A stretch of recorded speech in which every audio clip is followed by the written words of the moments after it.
The letters had been tied to his saddle for so long that the sun had bleached the edges, and the string holding them had gone stiff with dust. Colt Harrow touched them each morning out of habit, feeling the soft rasp of paper as if checking a pulse. They were the reason he'd ridden 2 states, the reason he'd crossed sage deserts and lonely mesas and that one bad stretch of country where bandits made a sport of shooting at shadows. And all for a woman he'd never met. Maeve Ellery.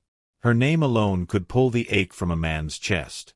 He'd read it over and over in her neat handwriting, warm, careful, like she'd been afraid she'd say too much. Or too little. In the letter she told him about her small town of Redford, its one church steeple, the apple trees behind the house she rented a room in, the crack in the window that whistled at night.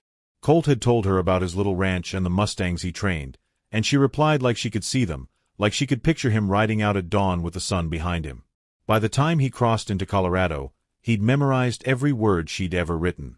The rail depot at Redford wasn't a big place, just a wooden platform, a single telegraph pole, and a station house that leaned like it was tired of the wind. But even before Colt got there, he spotted the horse standing beside it. A chestnut mare. Pretty thing with a long black mane. Saddle still on. Reins dangling. And she watched him with the stillness of something waiting for one specific man. Colt slowed his Mustang. "Easy, Buckshot," he murmured. The mare didn't spook. Didn't even shift her weight. Just stared straight at him. But what hit him harder was the saddle. He knew that saddle. He'd seen it sketched once in the corner of Maeve's letter when she'd been telling him she'd bought herself a riding mare so she wouldn't have to ask anyone for a buggy ride anymore. This was Maeve's horse. Colt slid off Buckshot, his boots thudding on the platform as the wind swept through the place like it was searching for someone too. He stepped up to the mare and laid a hand on her neck. "Girl," he whispered, "where's your rider?" She shifted finally, head nudging toward him. And that's when he saw the string tied around the saddle horn, thin, frayed, dust-stained. The same kind of string he used on the letters tied to his own saddle. His throat tightened. A letter. A single folded page, edges crumpled, tied tight as if someone had done it in a hurry. Colt untied it with fingers that had suddenly gone clumsy. The paper was warm from the sun, limp from sweat. He opened it. "Colt, I'm sorry. Please forgive me. Please come. Maeve." No address. No explanation. Just that short, shaking scrawl that didn't look anything like her usual steady handwriting. Something was wrong. He knew it deep in his bones, the same way he could tell if a horse was about to buck before it even twitched. Colt looked around the depot. Empty except for a station master leaning on a broom. "You lookin' for the lady rode in on that chestnut?" the man called. Colt strode over. "Yes. Maeve Ellery."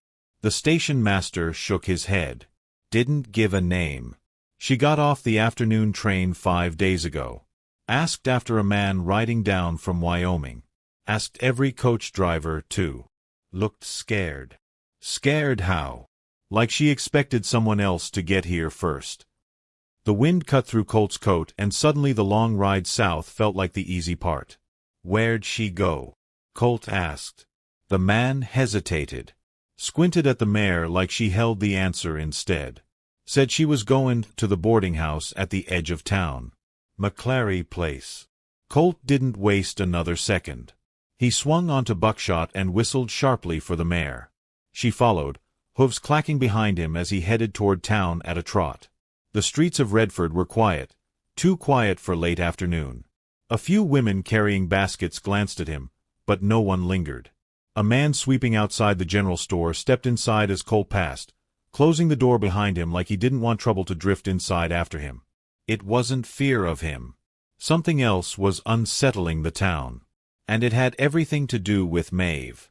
By the time he reached the McClary house, a squat, gray-sided building with a wide porch, Colt's jaw was clenched so tight it ached.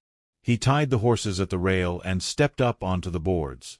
A tall woman with iron-gray hair appeared in the doorway. Her eyes swept over Colt, then past him to the mare. "Lord help us," she muttered. "You must be the cowboy she wrote to." Colt nodded once. "Where is she?" Mrs. McClary's expression softened with pity. "Gone." Been gone 3 days now. Colt felt the words like a fist. Gone where?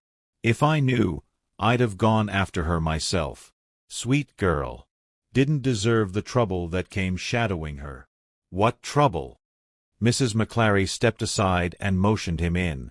He followed her through a narrow hall into a parlor that smelled faintly of lavender and dust. She pointed to a chair, but Colt stayed standing. She arrived shaken, the woman began. Said she'd left her job with a family out east. Something about the man of the house. Eyes that followed her in ways they shouldn't. She thought she'd gotten away from him until she learned he'd hired men to track her. Cold crept into Colt's spine. Why would a man go that far? He asked. Mrs. McClary pressed her lips tight. Some men don't like being told no. Colt's hand was already curling near his holster before he could stop himself. Did she say his name? No. Only said he had money. Influence. The kind of man who thinks towns are made of pieces he can move around. Colt muttered a curse under his breath. She kept asking if you'd come soon, the woman continued. She carried your letters everywhere. Carried one in her hand when she left. The note on her saddle, Colt whispered. She wrote it here? Mrs. McClary nodded. She left in the night. Didn't take her horse. That scared me most. Colt turned away, breath tight.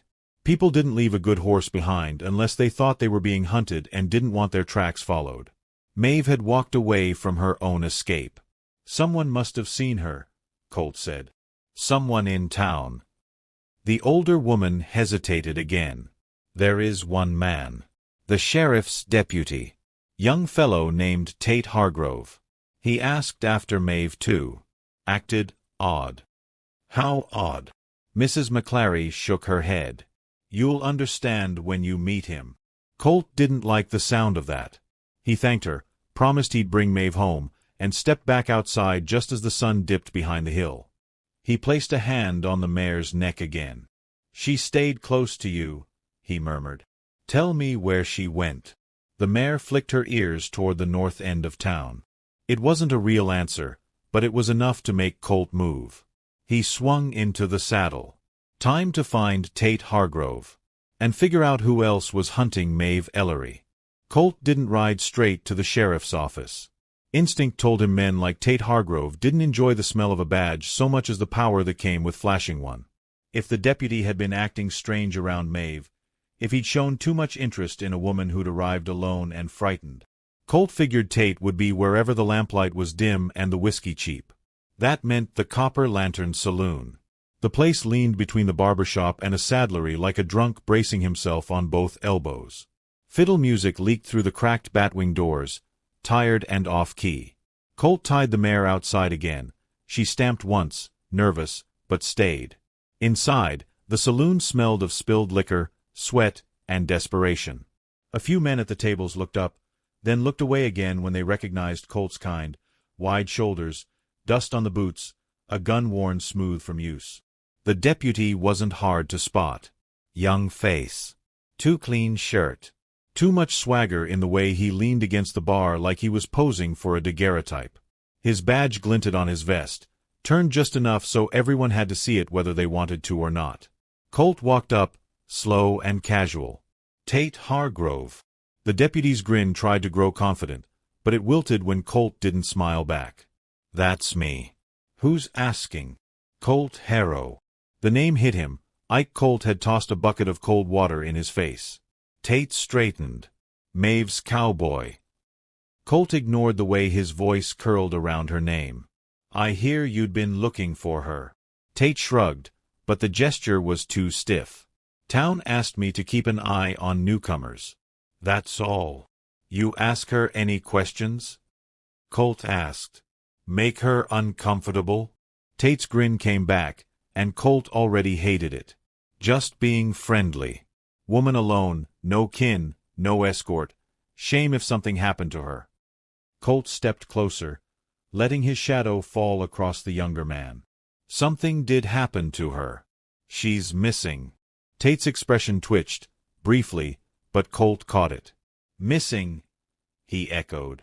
Maybe she changed her mind. Brides do. Her horse didn't leave her, Colt said softly. She left her horse. Tate swallowed, his throat jumping. Well, she never told me where she was going. Didn't ask where she did go, Colt murmured. Asked what you said to her. The deputy's hand dropped near the butt of his revolver. Colt didn't touch his, just watched. Tate squirmed under the weight of that stillness. Look, the deputy muttered. I just told her the truth. Redford ain't safe for single women. Word was going around that a stranger was asking about her. Some fancy man from back east. A chill slid through Colt. Describe him. Tate reached for a shot glass, but Colt set his hand on it first, pinning it to the counter. Tate froze. Dark suit, he said. Hat with a black ribbon. Looked like he'd shoot a man for scuffing his boots. Maeve's employer. The bastard had followed her. Where'd he go? Colt asked. Didn't stay long, Tate said, trying to tug his hand free. Rode out with a hired guide. Said he'd pay double if he didn't have to ride slow. Colt narrowed his eyes. North or east? Tate hesitated too long. Colt let go of the shot glass. It hit the floor and shattered, making both the bartender and Tate jump. Try again, Colt said. North, Tate blurted. Toward the canyons. North. The direction the mare had twitched toward. Colt stepped back. If you're lyin', deputy, I'll know. He walked out before Tate could answer. The saloon swallowed behind him with a sigh of music and low chatter. Outside, dusk had flattened the town into long shadows and colder wind. The mare whickered when Colt approached, and Buckshot stomped once as if impatient. Colt touched the chestnut's muzzle. North, huh? Show me. He swung into Buckshot's saddle and clicked his tongue. The mare took the lead immediately, heading down the dirt road out of Redford like she'd been waiting for someone to finally follow her. They rode past the last lantern-lit windows of town, past the church and the silent cemetery behind it, past the ridge where the land sank into an open sweep of sagebrush. Stars were blinking awake overhead. The moon hung low and yellow, fat as butter. The mare kept a sure pace, nose to the wind, never hesitating. Whatever bond she'd had with Maeve, it was strong enough to guide her still. 2 miles out, on a narrow trail bordered by mesquite, the mare slowed. Then stopped entirely. Buckshot tossed his head uneasily. Colt scanned the ground. Tracks, 2 sets of footprints. One light, one heavy. They moved off the main trail into a thicket. Colt dismounted and crouched. The lighter prints, the toe marks, dragged a bit. Someone had stumbled. Someone exhausted or frightened. Maeve. The heavier boots followed close behind. Colt rose and drew his revolver. Stay, he told the horses, though the mare stepped forward once like she objected. He pressed a hand to her chest, firm. Stay. She stilled. Colt moved into the brush, careful as a cat. The night thickened around him, swallowing sound. Branches cracked sometimes, a reminder that coyotes roamed these parts. But it wasn't a coyote that had chased Maeve from her horse. He ducked under branches until moonlight broke through, revealing a small clearing. Empty. But not untouched. A scrap of blue cotton lay snagged on a thorn. Colt lifted it. It was soft, delicate, part of a woman's dress. Maeve's. He'd seen the same blue in the corner of one of her letters where she'd pressed a dried petal from a wildflower. He pocketed the cloth. Something else caught his eye. Tracks headed deeper into the canyons. Colt followed them with his gaze and saw the walls rising ahead. Narrow passes. Bad ground for anyone running. Worse for anyone being hunted. Then he heard it. Not loud. Not clear. Just a faint echo bouncing off the stone. Could have been a cough, or a cry, or the choke of someone trying not to make noise. Colt stiffened. Maeve. Silence. Then, just barely, a dragging sound, like a foot scraping rock. She was alive. Colt moved fast, deeper into the pass, following every small sign, the broken weeds, the scuffed stones, the marks of a boot heel. Then, suddenly, a gunshot cracked the night. Colt hit the dirt instinctively, rolling behind a boulder. Echoes flew down the canyon like angry birds. A voice shouted, distant but carrying, "Stop followin'. She ain't yours." Colt's heart hammered. The voice was harsh. Eastern accent. The employer.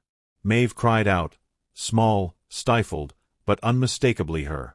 Colt rose slowly, jaw tightening. He didn't run. Running would make him loud. Predictable.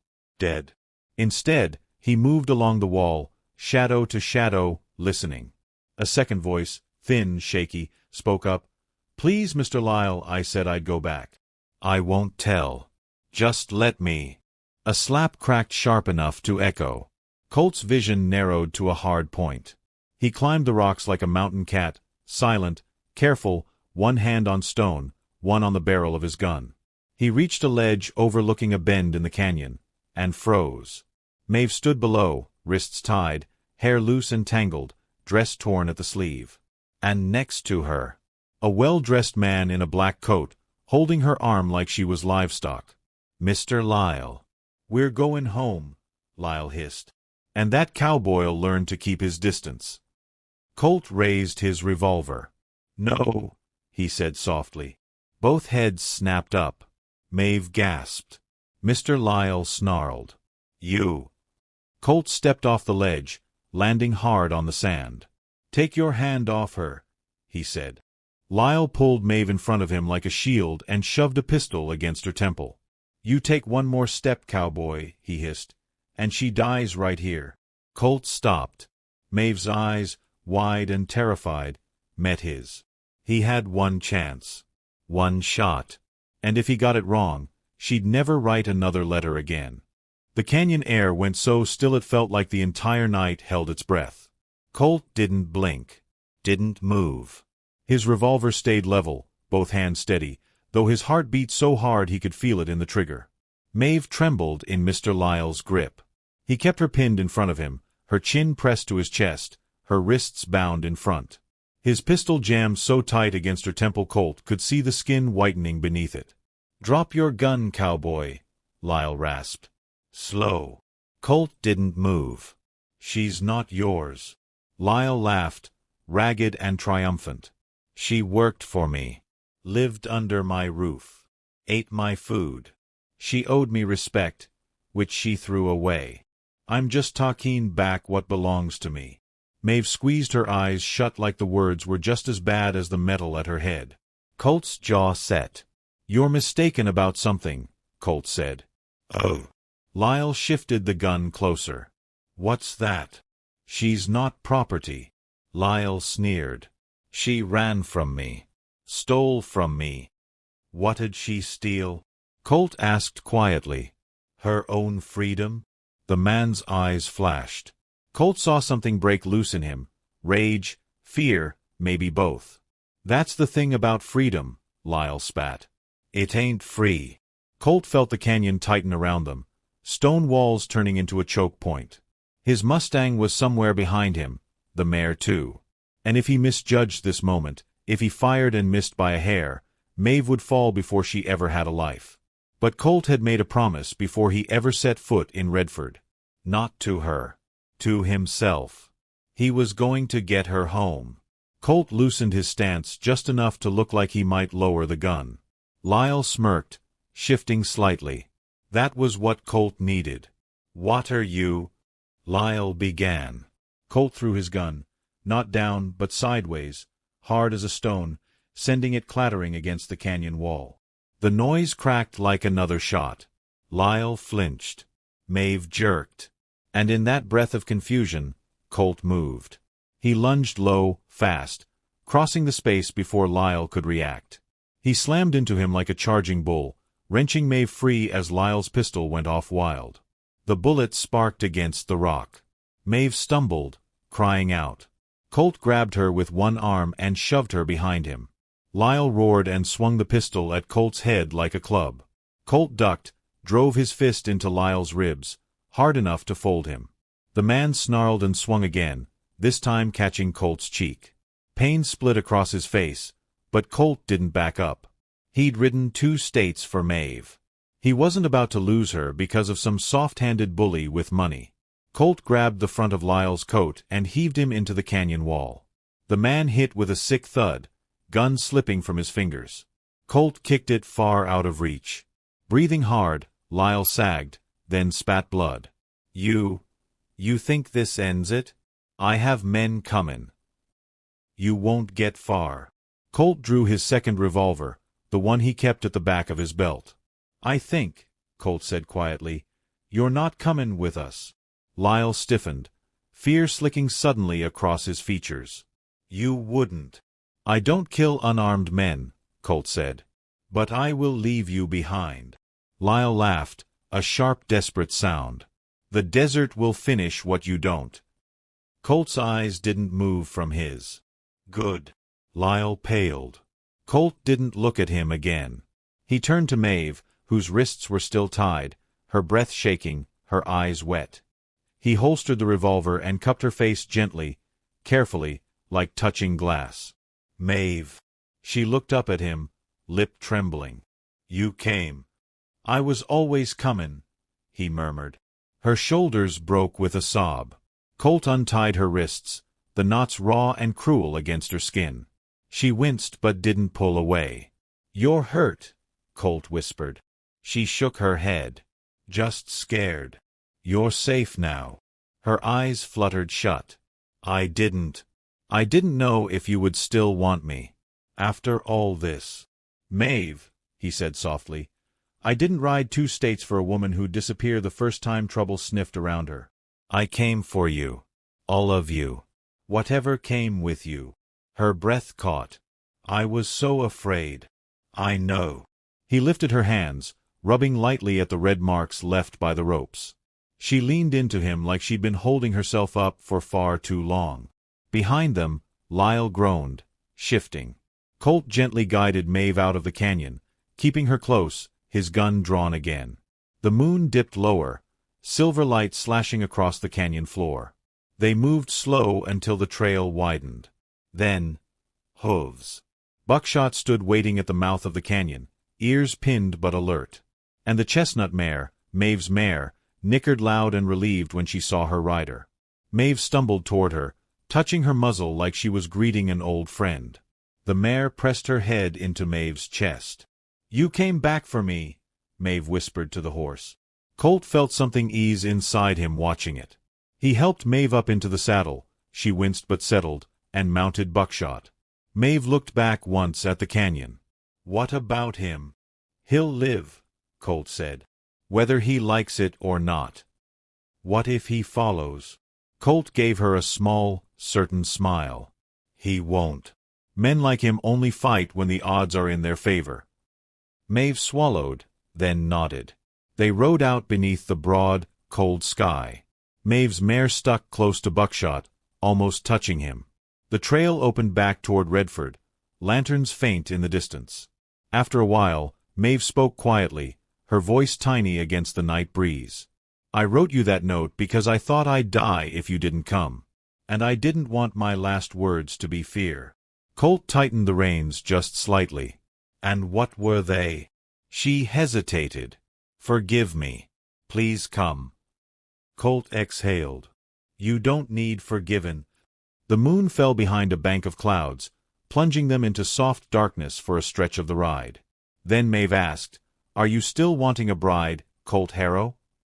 He almost laughed. Almost. I didn't ride all this way for anyone else. She let out a breath that sounded like the first good breath she'd taken in a long time. The lights of Redford grew closer, warm and waiting. Mrs. McClary stood on the porch when they arrived, shawl wrapped tight around her shoulders. When she saw Maeve, her hand flew to her mouth. Oh, thank the Lord, she whispered.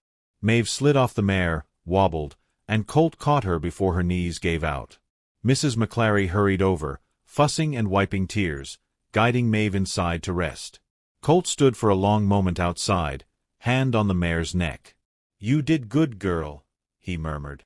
Buckshot nudged him like he agreed. After an hour, Maeve asked for him. He found her sitting on the edge of a guest bed, hair brushed, shoulders wrapped in a quilt. She looked small and exhausted, but safe. Colt stepped inside and closed the door. Maeve lifted her eyes. "I never meant to bring trouble to your doorstep." "You didn't." Colt lowered himself into the chair beside her. "Trouble came because trouble's a coward. And you stood up to it anyway." She smiled faintly. "I only stood because I thought you might be close." Colt reached for her hand. "Maeve, if you'll have me, I aim to keep ridin' by your side. Not because of letters. Not because of promises. Because the minute I saw your horse waiting for me, I knew I'd been riding toward my future all along." Her eyes filled again, but these tears were gentler. "Colt Harrow," she whispered, "I will have you." He let out a breath he'd been holding for days. Later, as dawn crept over the horizon, Colt stood on the porch while Maeve slept safely inside. The two horses grazed quietly nearby. The sky warmed to pale pink and gold. For the first time in a long while, Colt felt the world opening instead of closing.